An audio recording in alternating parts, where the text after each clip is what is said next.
Hey guys, so tonight we're going to dive headfirst into a world that, for all its glorious monuments and epic tales, was a brutal, unforgiving crucible where your very survival would be a daily miracle.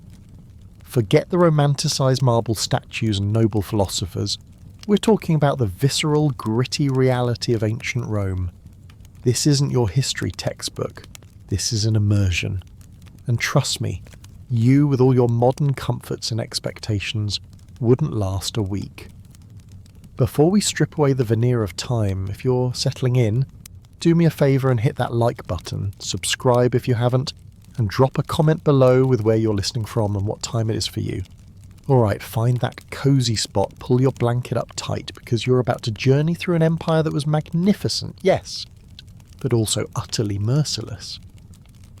Alright, close your eyes for a moment and let's set the scene. You've just arrived in ancient Rome, a bustling metropolis, the largest city in the world, a pulsating heart of an empire. But the first thing, the absolute first thing that would assault your senses long before you even saw the magnificent Forum or the towering Colosseum would be the smell. Imagine for a moment stepping out of your perfectly climate-controlled, sanitised home right now and being hit by a wall of odours so potent, so utterly alien to your modern nose that it would make your stomach churn. You're not just smelling a little bit of exhaust. You're smelling the accumulated filth of 1 million human beings, their animals and their industries, all packed tightly into a stone labyrinth. Let's unpack that smell, shall we? First, the human element. Personal hygiene as you know it simply didn't exist. There was no daily shower, no deodorant, no antiperspirant, no fragrant soaps readily available to the common person. You might get a bath at the public thermae, the Roman baths, but these were communal, teeming with people, and while they served a social function, they weren't exactly sterilisation chambers. Many would go days, weeks without a proper wash. So there's the distinct pungent aroma of unwashed bodies, of sweat, of stale clothing worn day in and day out, permeated by the grime of the city.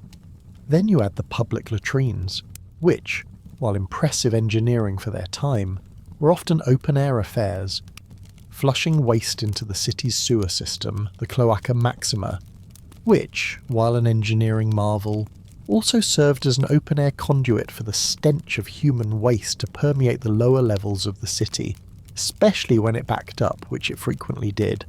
And it's not just human waste. Animals are everywhere. Horses, donkeys, oxen pulling carts, sheep, goats, chickens, all of them contributing to the ground beneath your feet. Dropping urine, the smell of their bodies in the heat, the constant buzz of flies they attract. These weren't isolated farms. These were animals living, working and dying in the very streets you'd walk. You'd step carefully, not to avoid a puddle, but to avoid fresh manure. Your pristine modern shoes, in minutes, would be caked in a mix of dust, mud and animal excrement. Then there are the industries. Tanning leather, for instance, involved processes that used urine and other foul-smelling chemicals, the odours wafting through entire neighbourhoods. Fishmongers' stalls, with their wares lying out in the heat, drew clouds of flies and emitted a strong decaying scent. The smoke from countless cooking fires fueled by wood and charcoal would hang heavy in the air, especially in colder months, stinging your eyes and coating your throat with a perpetual dryness. Imagine living in a constant haze, the very air you breathe thick with particulates, soot and the constant threat of open flames turning into a citywide conflagration. Your lungs, accustomed to filtered, relatively clean air, would be under constant assault. Asthma, allergies, they'd be a death sentence, or at least a life of perpetual wheezing. And underlying all of this, the invisible killer, disease. You're not just smelling bad things, you're inhaling, touching, and ingesting the very agents of illness. There's no germ theory. People don't understand that tiny, unseen organisms cause sickness. They blame bad humours, evil spirits, divine wrath, or general bad air, miasma. But the truth is that bad air was carrying death. The flies buzzing around the open sewers and rotting food, they're landing on your meal. The water, even from the magnificent aqueducts, once it reached public fountains and was collected and stored in households, could become contaminated. Cross-contamination was constant and unavoidable. Let's talk about dysentery, typhoid, cholera. These were not rare occurrences. They were a fact of life, constant companions. Imagine the gut-wrenching cramps, the relentless diarrhea, the vomiting, the dehydration. You, a modern person, accustomed to sterile water, antibiotics, and quick trips to the ER for dehydration, would find yourself helpless. There are no rehydration salts, no IV drips. You'd waste away, your body unable to absorb nutrients, your strength draining with every agonizing bowel movement. And it wouldn't just be you, it would be everyone around you. You'd see children with distended bellies and vacant eyes, adults with the gaunt look of perpetual illness. Death wasn't a distant, abstract concept. It was a constant presence, a neighbour living next door, a child lost every few years. Malaria was endemic in many parts of Italy, including the Roman Campagna surrounding the city. You'd be battling fever, chills, sweats, headaches, feeling your strength ebb away. Without quinines or other modern treatments, you'd either succumb or suffer recurring bouts that would leave you weak and vulnerable to other infections. Tuberculosis, smallpox, measles, these would sweep through the city like wildfire, amplified by the cramped, unsanitary living conditions. Imagine the panic, the fear, the isolation, knowing that a cough or a rash could be a death sentence for you or your entire family. There's no vaccine schedule, no herd immunity. Every generation is just as vulnerable as the last. Your immune system, finely tuned to a world of sterile environments, regular hand washing, and ubiquitous antibiotics, would be completely overwhelmed. Think about the common cold you shrug off now, or a mild flu.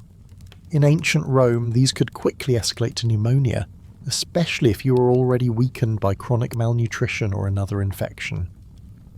Your body wouldn't know how to fight off the sheer volume and variety of pathogens it would encounter daily. You'd be exposed to bacteria and viruses your modern body has never even conceptualized, let alone built defenses against. And it's not just the biological threats. There's the sheer physical discomfort of the air. In summer, the heat would be stifling, amplified by the stone buildings and narrow streets that trapped stagnant air.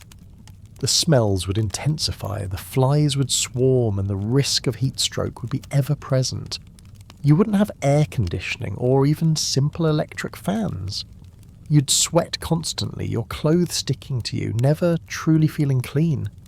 In winter, the cold would bite, seeping into your unheated dwelling, making you vulnerable to respiratory illnesses in an already compromised environment. You'd huddle for warmth, perhaps around an open brazier, risking smoke inhalation and carbon monoxide poisoning. So when you wake up in your Roman insula, your cramped, multi-story apartment building, often poorly constructed and prone to collapse or fire, you wouldn't just be waking up to a new day. You'd be waking up to an assault on your senses, a gauntlet of unseen threats, and a constant underlying hum of malaise. The air you breathe wouldn't be refreshing. It would be heavy, putrid, and laden with the very things that would quickly bring you to your knees. Your modern sensibilities, your delicate nasal passages, your unprepared immune system, they would all betray you. You would be breathing in your own demise slowly, inexorably, with every rancid breath. And that's before you even think about what you're going to eat. Okay, so you've survived the initial olfactory shock and the invisible miasma of disease, but now comes the next, equally brutal reality: food. You, the modern human, are accustomed to a supermarket full of choices, shelves brimming with fresh produce, packaged goods, and an almost infinite variety of flavours and nutrients. You take for granted the safety standards, the refrigeration, the regulatory bodies that ensure your food won't kill you. In ancient Rome, forget all that. Your daily bread wouldn't just be a figure of speech, it would be the literal, often meagre, and constantly precarious foundation of your existence. Let's start with the basics. What's available? The Roman diet for the common person was largely grain-based. Think wheat, barley, millet. This grain would be ground into flour, then made into bread or porridge. This sounds simple enough, but consider the quality. Modern milling processes meticulously separate the German bran, enriching flour with vitamins, then fortifying it. Roman flour, especially for the poor, was coarse, often gritty and frequently contaminated. Stones from the milling process, insect larvae, rodent droppings. These weren't uncommon additives. So with every bite of your daily bread, you're not just getting sustenance, you're getting a dose of potential tooth decay and parasitic worms. Your dental hygiene, already non-existent, would rapidly deteriorate, leading to excruciating abscesses and lost teeth, a constant source of pain and infection in your mouth. Beyond grain, what else? Olives, olive oil, grapes, wine, a limited selection of seasonal fruits and vegetables, some pulses like lentils and chickpeas, and occasionally, very occasionally, some meat or fish. But access to these items was dictated entirely by your social standing and your purse. If you were poor, truly poor, living in one of those cramped insulae, your diet would be monotonous, nutrient deficient, and barely enough to sustain you through a day of hard labour. You wouldn't be worried about organic versus non-organic, you'd be worried about whether you'd eat at all. Imagine this. You wake up hungry. Not a pleasant, I could eat hunger, but a gnawing, aching hunger that has been with you for days, perhaps weeks. Your body is perpetually running on empty. You might get a small ration of bread, perhaps a rough, dark loaf, dense and heavy. Maybe some diluted wine to wash it down. If you're lucky, a few olives or a handful of beans. This is your breakfast. Your lunch and dinner might be variations on this theme, perhaps a thin vegetable stew if you can afford the ingredients. You'd spend your days feeling weak, lightheaded, constantly thinking about your next meal. Your energy levels would be a fraction of what you're used to, making physical labour, which would be your only path to survival, incredibly difficult. Then there's the problem of food safety. Refrigeration doesn't exist. Meat and fish spoil quickly, especially in the Roman heat. Vendors would try to sell their goods before they went bad, but spoilage was common. You might buy some pork from the market, thinking you've secured a rare treat, only to find it crawling with maggots by the time you get home. Or worse, you cook and eat it and then spend the next few days battling severe food poisoning. Again, with no antibiotics, no modern medicine, a simple bout of salmonella could quickly turn fatal, especially when your body is already weakened by malnutrition. Water too is a critical component of your diet. While Rome had its magnificent aqueducts ensuring a supply of fresh water to the city, the distribution within the city, particularly to the lower classes, wasn't always perfect. You might be relying on public fountains, which could become contaminated. Storing water in your apartment meant it could stagnate or become a breeding ground for bacteria. You'd likely be drinking diluted wine or beer more often than water, partly for taste and partly because the alcohol offered a slight antiseptic quality, making it safer than pure, potentially contaminated water.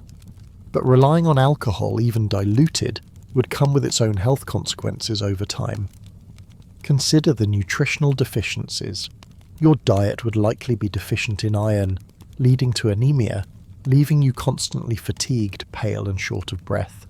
Vitamin C deficiency would manifest as scurvy, causing bleeding gums, loose teeth, open sores that refuse to heal, and extreme fatigue. You'd be covered in bruises and feel a pervasive weakness. Vitamin D, while available from sunlight, might still be deficient if you spent most of your time indoors or in dark, narrow streets. Calcium deficiency would weaken your bones, making fractures more common and slower to heal. Your hair would be brittle, your skin dry and cracked, your nails weak. Your vision would be poor due to lack of vitamin A. You'd be a walking textbook of nutritional maladies. And what about hunger itself? True, chronic hunger isn't just a physical sensation, it's a psychological torment.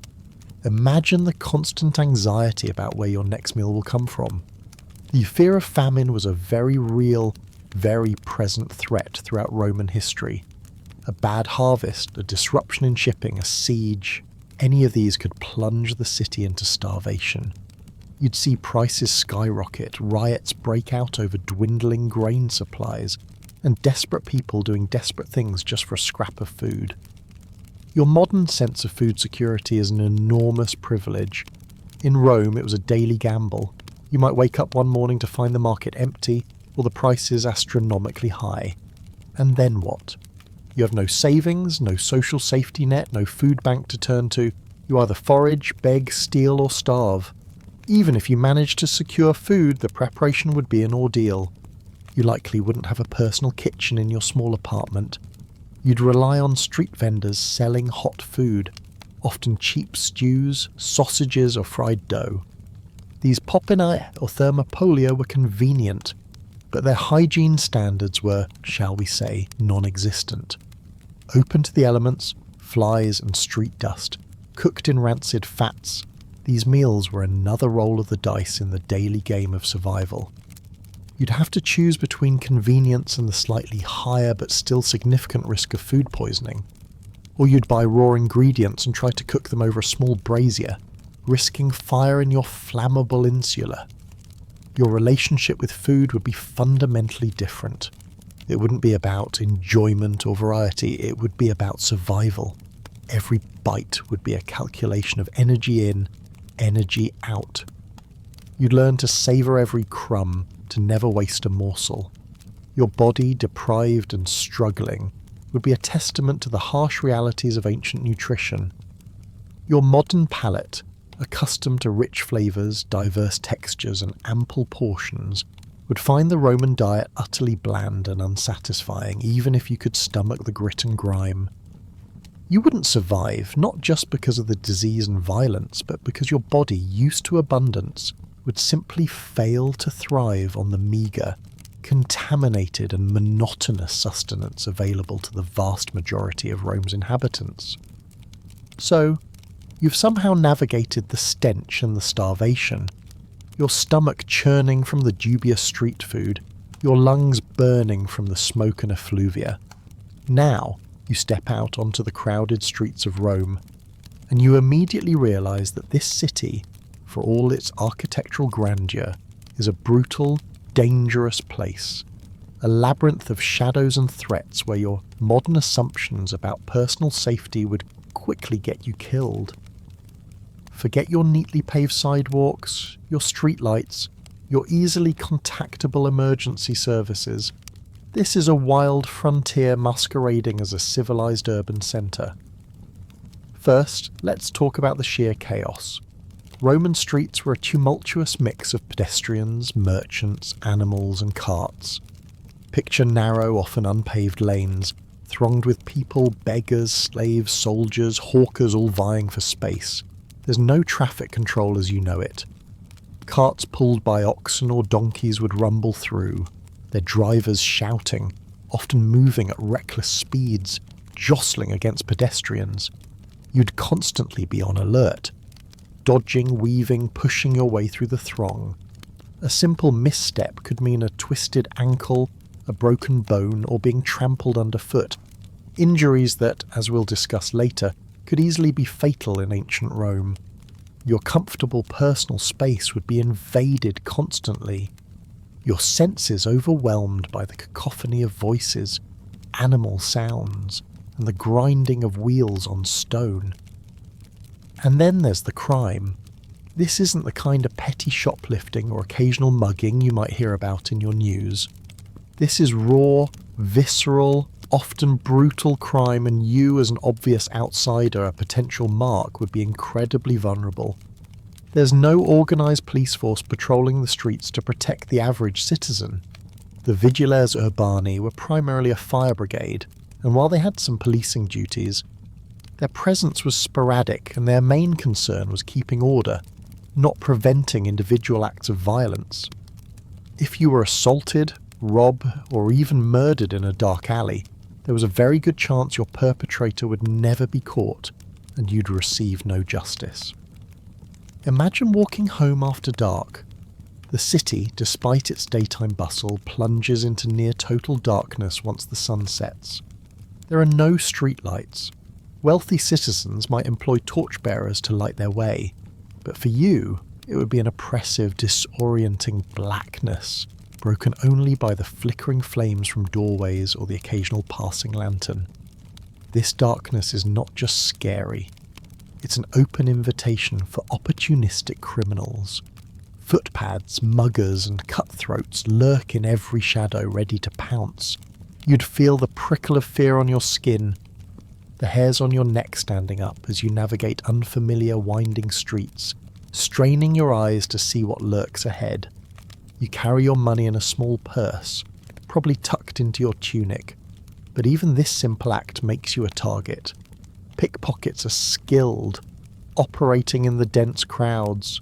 One moment you're jostled, the next your purse is gone, and if you resist a mugger, they won't hesitate to use violence. A knife to your ribs, a blow to your head. These aren't abstract fears, they're very real possibilities. And if you're injured, bleeding in the street, who will help you? Passers-by might ignore you, fearful for their own safety or simply hardened by the daily grind of suffering. You could lie there, slowly bleeding out, until some kind soul or a slave tasked with cleaning up the streets eventually finds you. Organised gangs were also a problem, particularly in the sprawling, dilapidated tenement districts where the poor lived. These gangs, often comprised of gladiators or former soldiers, would extort money, control territories, and engage in street brawls. Getting caught in the crossfire of such a conflict, or simply being in the wrong place at the wrong time, could have fatal consequences. Your modern inclination to intervene or call for help would be completely out of place. Doing so would likely make you the next victim. And it's not just external threats. Consider the dangers within your own dwelling. As mentioned, insulae were often shoddily constructed, prone to collapse, especially the upper floors. Fires were a constant, terrifying threat. Most cooking and heating relied on open flames or braziers, and the buildings themselves were packed with flammable materials, wood, straw, cloth. Once a fire started, it spread rapidly through crowded tenements. Imagine waking up to the smell of smoke, the shouts of fire echoing through the thin walls, and realizing your only escape route is a burning, collapsing staircase. There are no fire alarms, no sprinklers, no trained firefighters with modern equipment. The vigils would arrive, but often too late, and their methods were crude. Bucket brigades, tearing down adjacent buildings to create fire breaks. You could easily be trapped, burned alive, or crushed as your building succumbs to the flames. Then there's the underlying violence that permeates Roman society itself. This is a culture that celebrates gladiatorial combat, public executions, and military conquest. Violence is entertainment, a display of power, a tool for maintaining order. You would be constantly exposed to this brutal reality. You might witness a public flogging, a criminal being led to execution, or the bloody aftermath of a street fight. Your modern sensibilities, recoiling from such sights, would be constantly offended, constantly on edge. You wouldn't have the emotional armour to cope with the pervasive cruelty and indifference to suffering that was a hallmark of the age. Furthermore, if you're poor or a foreigner, you have little to no legal standing. The Roman legal system, while sophisticated for its time, was heavily biased towards citizens, especially wealthy ones. If you were wronged, robbed, or injured, seeking justice would be an arduous, expensive, and often futile process. You'd likely be ignored, dismissed, or even implicated yourself. Your modern expectation of equal protection under the law is a fantasy in ancient Rome. You are disposable and nobody in a city of millions, and your life holds little value to the powerful, so you exist in a state of constant vigilance. Every shadow is a potential threat, every crowded street a risk, every night a gamble against fire, crime and collapse. You couldn't walk freely, couldn't relax your guard. Your modern notions of security, of being able to venture out safely, would be shattered within hours. The city that embraced you would also quickly consume you, spitting you out broken, robbed or dead, leaving no trace of your existence behind. And even if you miraculously avoid these external dangers, your body itself is a ticking time bomb. Let's be honest, your body, as a modern human, is a finely tuned machine, but it's a machine built for a very different world. You've benefited from generations of medical advancement, ubiquitous hygiene, vaccines, and antibiotics. Now strip all that away. In ancient Rome, your body isn't a temple. It's a fragile, constantly assaulted vessel, a repository of potential afflictions, and a testament to the brutal realities of ancient health. You wouldn't just be sick, you'd be perpetually sick, suffering from a host of ailments that would make your modern life utterly unrecognisable. First, let's talk about hygiene. Beyond just the smell, you're not showering daily. You might visit the public baths as mentioned, but these were for social functions as much as cleanliness, and the water, though fresh from the aqueduct, was shared by hundreds, if not thousands. Imagine communal bathing in water that quickly became murky and filled with skin cells, dirt and whatever else people brought in. Soap, as you know it, didn't exist. Romans used oils and strigils, curved metal scrapers, to remove dirt. Effective perhaps, but not sterilising. You'd be covered in grime, your skin constantly irritated, prone to rashes and infections from insect bites or minor cuts. Then there's dental health. Forget fluoride toothpaste, regular checkups and painless fillings. Roman dentistry was rudimentary at best. Sugar was rare, so cavities might not have been as prevalent as today, but grit in food, poor diet and lack of brushing, Romans might have used abrasive powders or chewed on twigs, meant that gum disease, abscesses and tooth loss were incredibly common. Imagine the constant, excruciating pain of a festering tooth abscess, throbbing in your jaw, without access to painkillers stronger than perhaps some willow bark, a weak form of aspirin. You'd watch your teeth rot and fall out one by one, making eating difficult and painful, further exacerbating your already poor diet. Infections from dental issues could easily spread to your jaw, face, or even your brain, leading to a slow, agonizing death. Now, let's talk about injuries. In your modern life, a broken arm or leg is a trip to the emergency room, a cast, and a few weeks of recovery. In ancient Rome, it could be a life-altering event or a death sentence. Fractures were often poorly set, if at all, leading to deformities, chronic pain and permanent disability. A compound fracture, where the bone breaks the skin, was a high risk for infection. Without antibiotics, even a minor cut could become gangrenous. Imagine the stench of rotting flesh, the swelling, the blackening skin, the unbearable pain, all leading to a fever that slowly consumes you. Amputation, if performed, was done without anaesthesia, with crude tools, and with a high risk of shock and infection. You would rather die than face such a procedure. Childbirth for women was a harrowing ordeal. Infant mortality rates were incredibly high, with estimates suggesting that up to half of all children died before the age of 5. Many women also died in childbirth due to complications like hemorrhage, infection, or obstructed labour. Your modern expectation of a safe clinical delivery, with epidurals, C-sections, and expert medical staff, is completely absent. A Roman birth would be a terrifying, agonising experience, often assisted by untrained midwives in unsanitary conditions, with little to no pain relief. If you were a woman, the simple act of bringing new life into the world was one of the most dangerous things you could ever do. And what about medicine itself? Roman medicine was a mix of practical experience, superstition, and philosophical thesis. Doctors existed, but their understanding of anatomy, physiology and disease was incredibly limited. They operated without germ theory, believing in humours and miasma.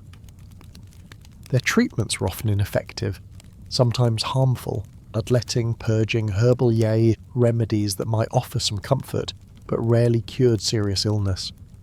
Surgery was crude and brutal, reserved mostly for external injuries or amputations performed without anaesthesia, perhaps opium or mandrake, but never reliably for deep pain, and with tools that, while sharp, were not sterile.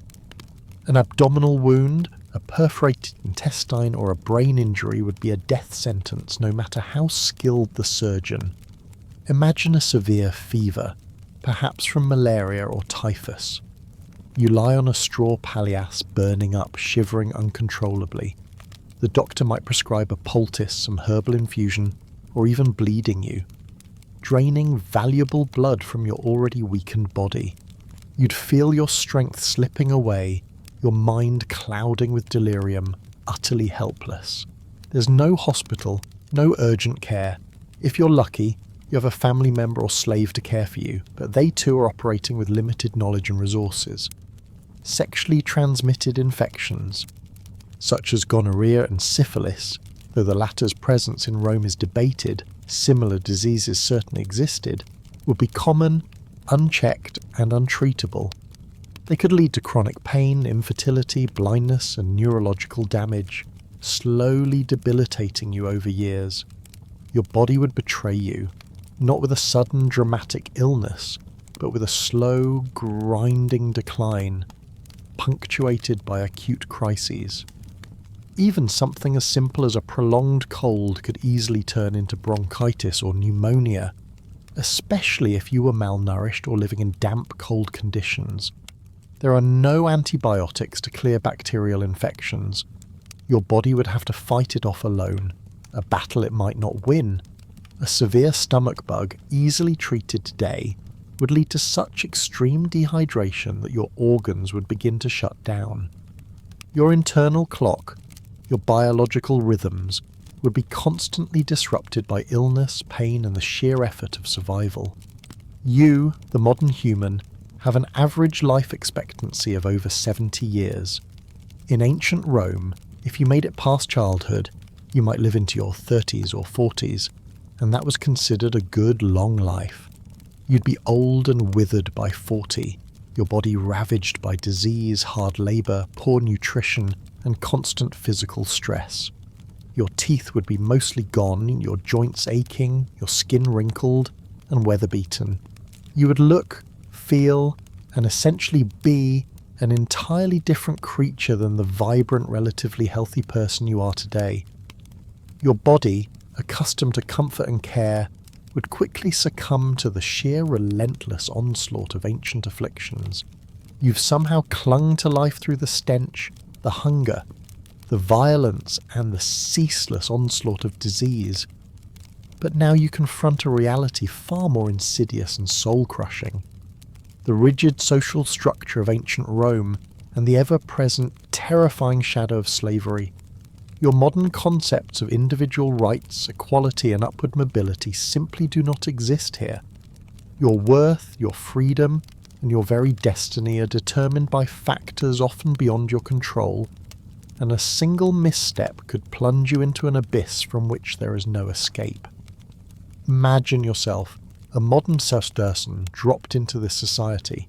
You have no family connection, no wealth, no patron, no established trade or skill recognised in this new world. You are in essence a nobody, a pauper and a foreigner.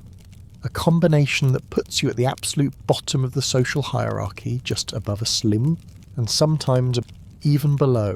The idea of pulling yourself up by your bootstraps is a cruel joke in a society where your birth and your connections dictate almost everything. Let's talk about social class. Roman society was deeply stratified. Citizens, patricians, equites, plebeians, freedmen and slaves. Even among citizens there were vast differences in power and privilege. As a plebeian you'd have some rights but little influence.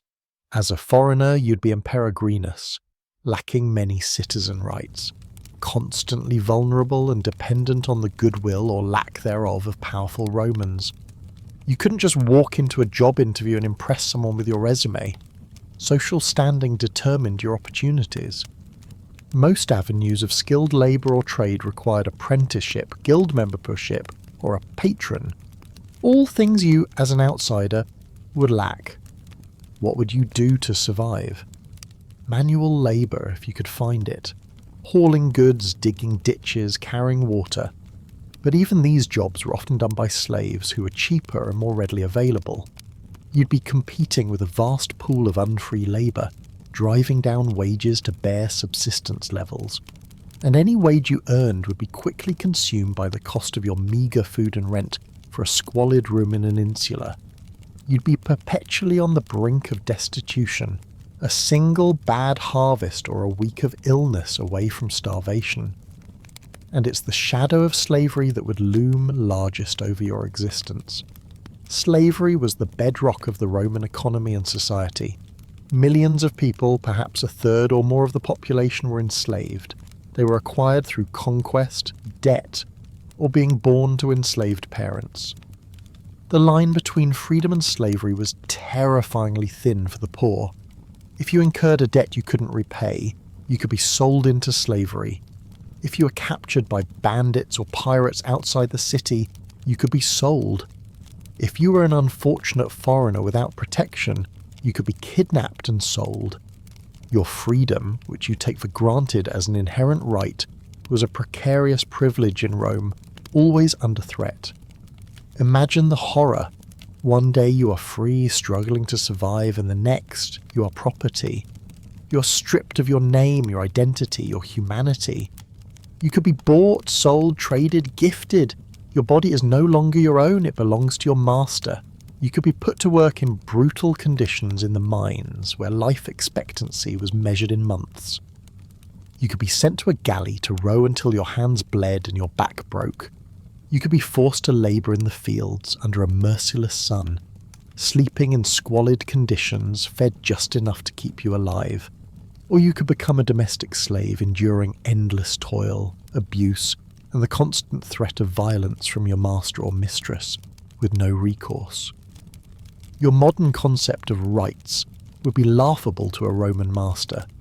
You could be beaten, sexually assaulted, even killed, with little to no legal repercussion for your owner. Your family, if you somehow managed to form one, could be torn apart at your master's whim, children sold away from parents, spouses separated forever. The psychological toll of such an existence is unimaginable to you, accustomed to agency and autonomy. You'd live in constant fear, your spirit slowly crushed by the knowledge that your life is utterly without value, beyond your utility to your owner. Even if you managed to avoid outright slavery, the legal system was stacked against you. If you were accused of a crime, especially as a non-citizen, you had few rights, no habeas corpus, no presumption of innocence, no right to a fair trial as you understand it. Torture could be used to extract confessions. Public executions were common, brutal spectacles designed to deter others. The simple act of defending yourself in a dispute with a more powerful citizen could see you thrown into prison, or worse. Prisons were not places of rehabilitation.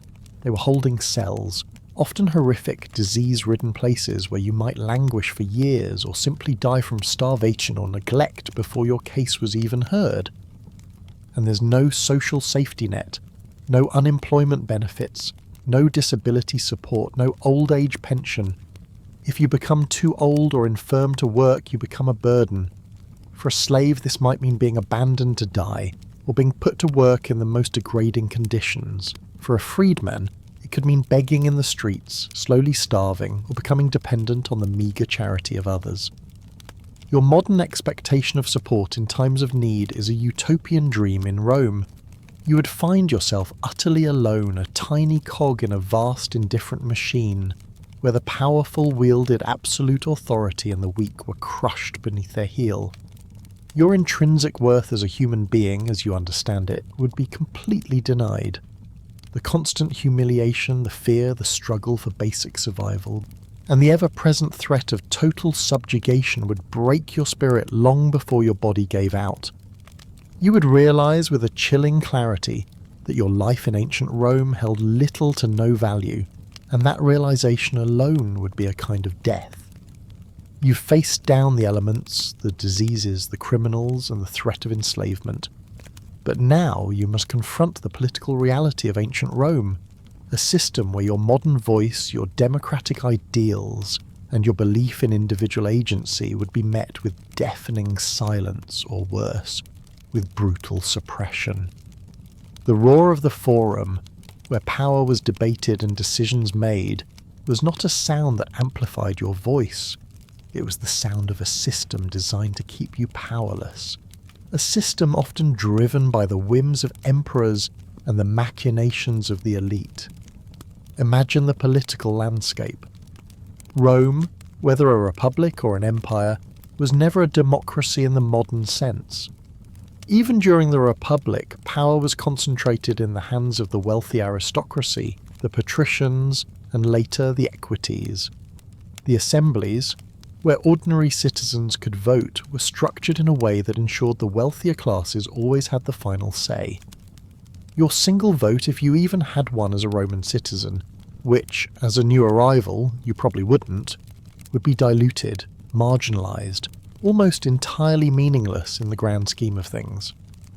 Your modern concept of one person, one vote is completely alien here. Under the Empire, the situation was even starker. Power was consolidated in the hands of the emperor. His word was law, his will absolute. Emperors could be benevolent, tyrannical, or utterly insane, and your life, your property, your very existence could be swept away on a whim. Imagine living under a ruler like Caligula or Nero, where paranoia, arbitrary executions, and capricious decrees were a daily threat. There are no checks and balances, no independent judiciary to protect you from imperial overreach. The Senate, while still existing, was largely a rubber stamp for the emperor's decisions. You, with your modern sense of political engagement, your expectation of free speech, and your right to protest, would find yourself utterly bewildered and profoundly vulnerable. Speak out against the emperor? Express dissent in public? You wouldn't just be censored, you'd be arrested, tortured and executed as a traitor, your body left to rot outside the city walls as a warning to others. There is no freedom of the press, no platform for public opinion to challenge authority. Your thoughts, your beliefs, your political leanings are yours to keep private, or they will become your undoing.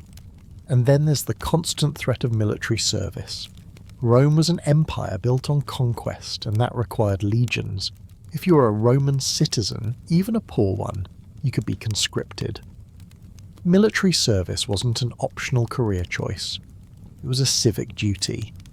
Potentially lifelong commitment to brutal discipline, constant warfare, and unimaginable hardship.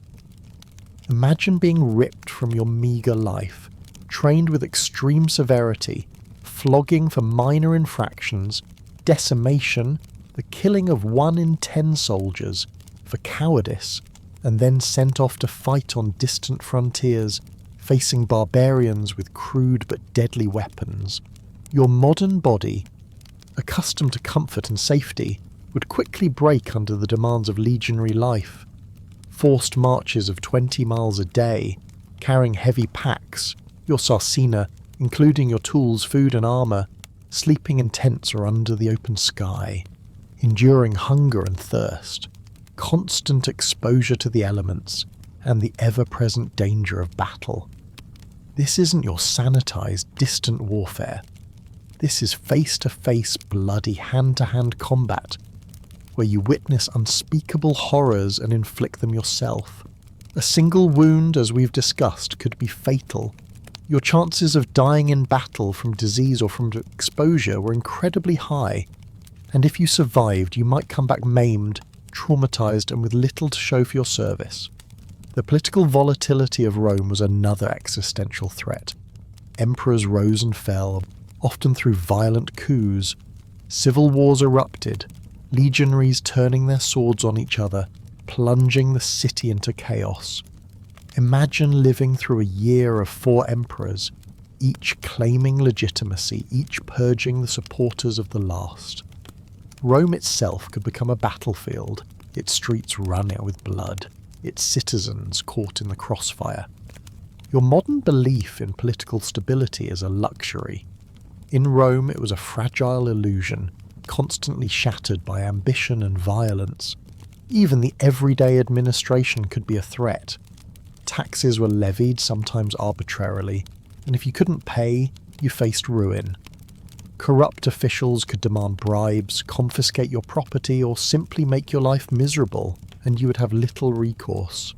The vast bureaucracy of the empire was a powerful, impersonal machine, capable of crushing individuals without a second thought. Your attempts to navigate this system with your modern expectations of transparency and fairness would be met with incomprehension and likely exploitation. You would be constantly reminded of your insignificance, your lack of power, and your utter disposability in the grand political theatre of Rome. The triumphs, the gladiatorial games, the public spectacles, these were not for you to participate in, but for you to witness, to be distracted by, to be reminded of the power of the state and the emperor. Your role was to be a silent, obedient subject, to pay your taxes, and to provide labour or military service when demanded.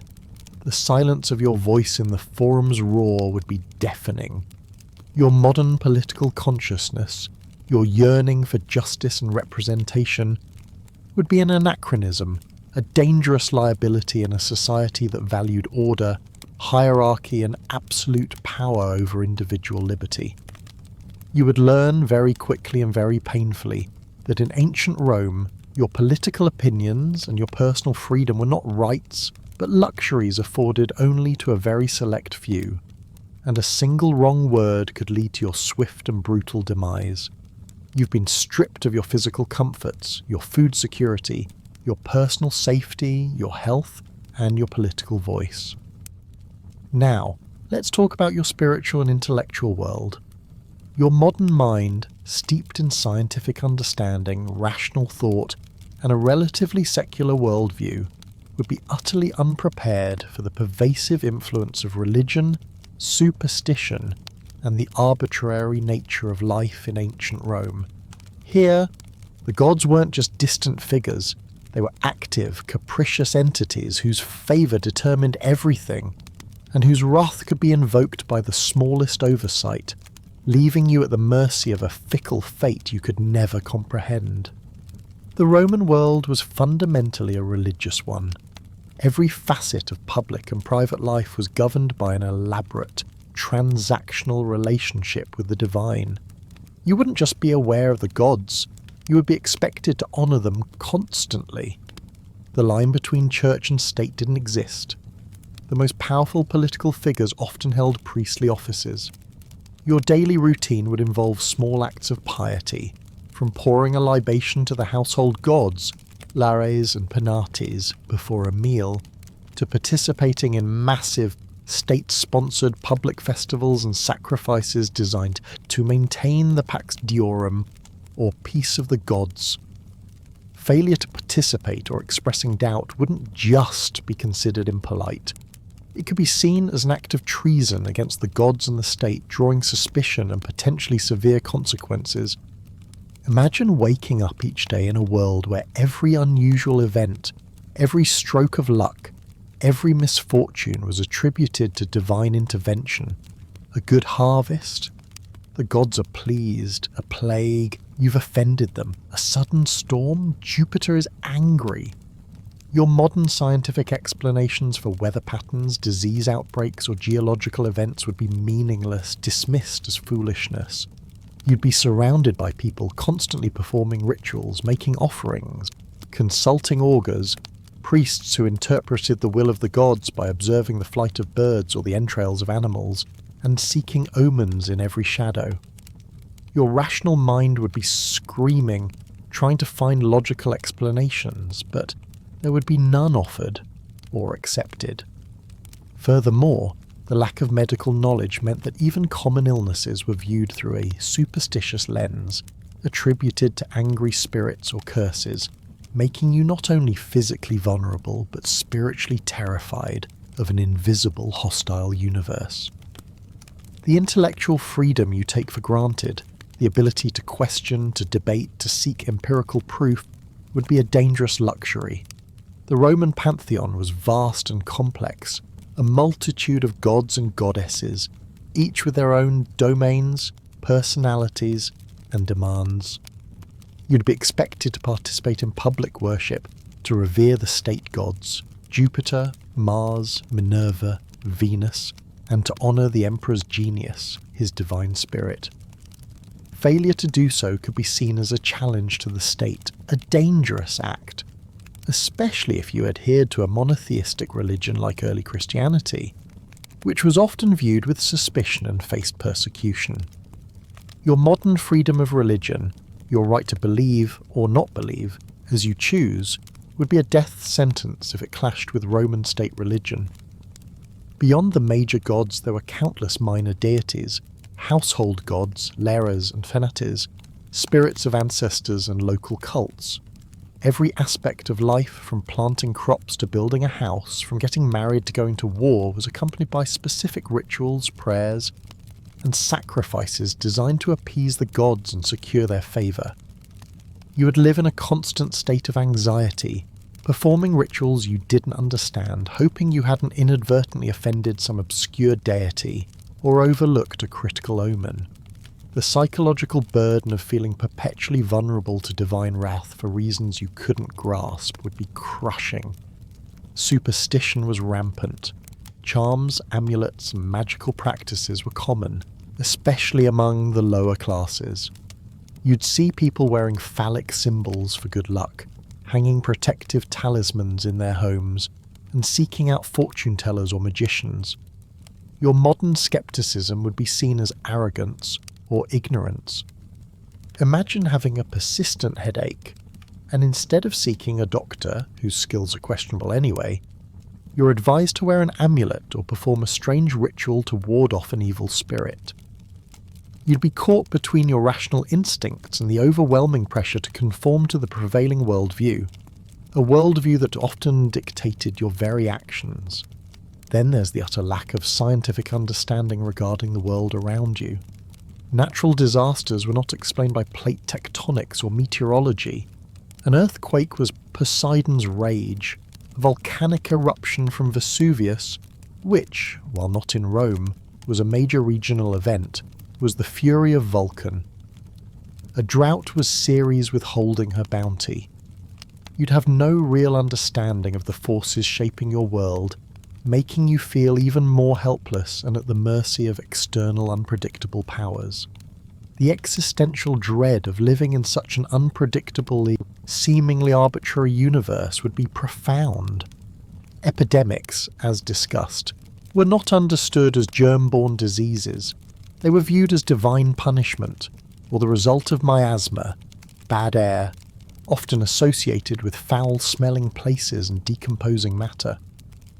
When a plague swept through the city, which happened with terrifying regularity, decimating the population and shattering the social order, the primary response wouldn't be public health measures like quarantining the sick or improving sanitation. Instead, the focus would shift entirely to the supernatural. You would witness intensified prayers, elaborate public sacrifices to specific deities thought to be responsible, and perhaps the construction of new temples or shrines to appease the angry gods. Even the most basic medical treatment would be unreliable, as the practitioners lacked the most fundamental understanding of pathology. You would witness countless people suffering and dying in agony, their cries filling the streets, and the only solution offered by the authorities and common belief would be religious rituals, not medical intervention, leaving you, with your modern scientific knowledge, feeling utterly powerless, hopeless, and terrified. Your modern world gives you a profound sense of control, an ability to predict and influence outcomes based on scientific principles, statistics, and verifiable cause and effect. You understand that actions have predictable consequences. In ancient Rome, however, this sense of rational order was profoundly absent. Cause and effect were often shrouded in impenetrable mystery, attributed to the unpredictable whim of divine will, the machinations of malevolent spirits, or the cold hand of fate. Your diligent efforts, your hard work, your most rational choices, these could all be undone in an instant by a simple bad omen, a dream interpreted poorly, an angry god whose ire you unknowingly provoked, or a seemingly random act of destiny.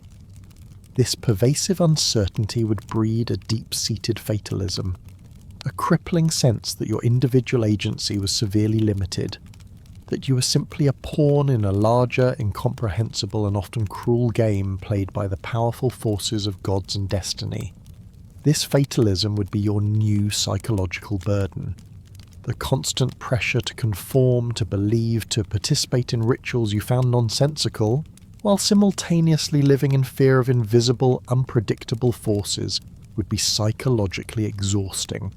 Your modern values of critical thinking and empirical evidence would be not only useless, but dangerous. You would have to suppress your innate understanding of the world, or risk being ostracized, accused of impiety, or worse. The sheer weight of this alien worldview, coupled with the brutal realities of daily life, would slowly erode your sense of self, your sanity, and ultimately your will to survive. You would be a stranger in a strange land, not just physically, but intellectually and spiritually adrift in a sea of ancient beliefs that would quickly drown your modern soul. You've walked through the putrid, disease-ridden streets, felt the gnawing ache of hunger, dodged the cutthroats in the dark, endured the agony of untreated illness, trembled under the shadow of slavery, felt your voice silenced by an autocratic empire, and wrestled with the arbitrary whims of ancient gods. You've navigated the treacherous social hierarchy, where a single misstep could lead to ruin, and you've witnessed the casual, accepted violence that permeated every facet of life. You've journeyed through the raw, unfiltered reality of ancient Rome, a world of monumental grandeur, yes, but also of relentless, unforgiving brutality, a place where survival was a daily, exhausting battle against the elements, disease, and your fellow man. Now, it's time to slowly, gently bring you back. Take a deep breath. Feel the clean, fresh air filling your lungs. That's a luxury you now understand. You're not inhaling the stench of sewage running in open drains, unwashed bodies packed into overcrowded tenements, and the toxic fumes from countless small fires and industrial workshops. Your environment is controlled, filtered, relatively clean. This isn't just an absence of bad smells, it's an absence of countless unseen pathogens, bacteria, viruses, and parasites that would have silently and continuously ravaged your body in mere days in the ancient world. You exist in a bubble of cleanliness, supported by modern sanitation, medicine, and public health standards, a condition that would have been utterly unimaginable to the vast majority of Romans, a bubble that silently protects you from a constant, invisible biological assault every single second. Feel the warmth of your room, the soft fabric of your clothes or blanket, the secure, unwavering floor beneath you. This is warmth without the ever-present threat of a cooking fire turning into a catastrophic citywide blaze, without the constant, pervasive chill that would have seeped into your bones in an unheated, poorly constructed insula.